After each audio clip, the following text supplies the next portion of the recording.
I denne video ser vi på, hvordan du kan udnytte innovationspotentialet i din organisation med Loop.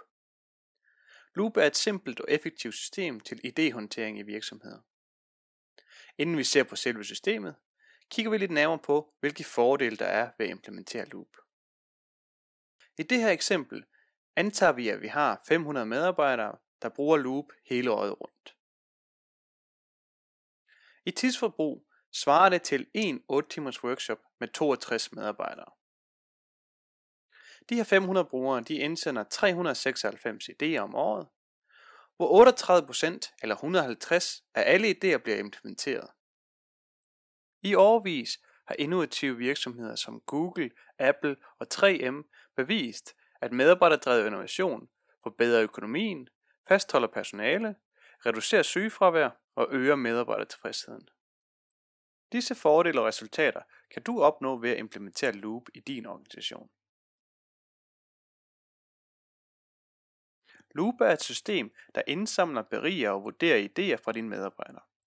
Det giver dig dermed det nødvendige overblik over din innovationsindsats. Lad os starte med det første trin i processen, udfordring og idégenerering. Som navnet antyder, er det her, medarbejderne kan indsende deres idéer eller udfordringer. Vi starter på forsiden af Loop, hvorefter man blot går op i fanen indsend forslag. Her kommer man ind på den simple formular, man skal bruge for at indsende sin idé eller udfordring.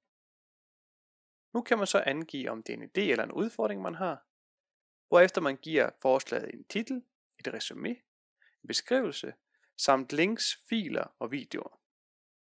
Når man er færdig med at udfylde formularen, trykker man blot på indsend-knappen for at indsende sin idé eller udfordring.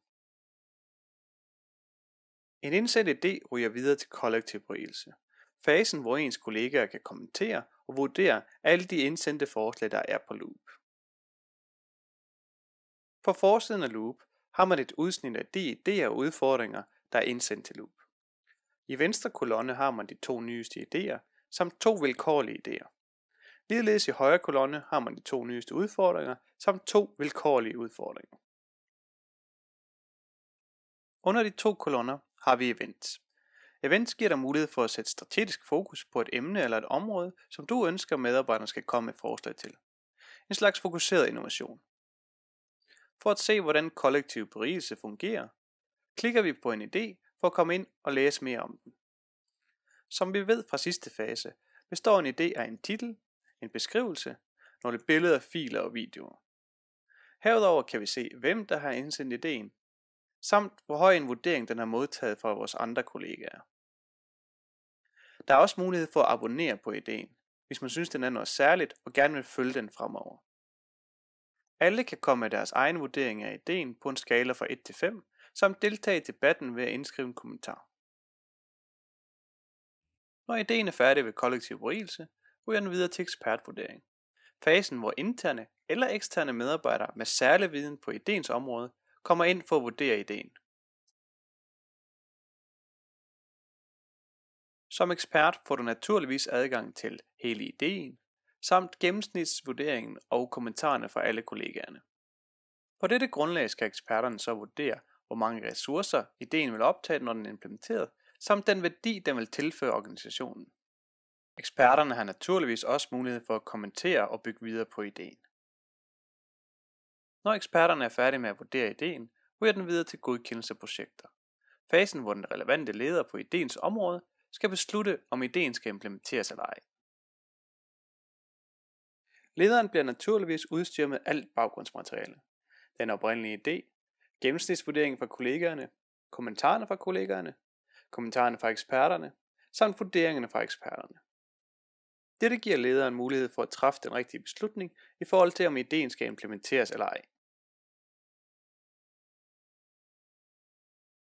De personer, der får det hele til at hænge sammen, kaldes idéambassadører.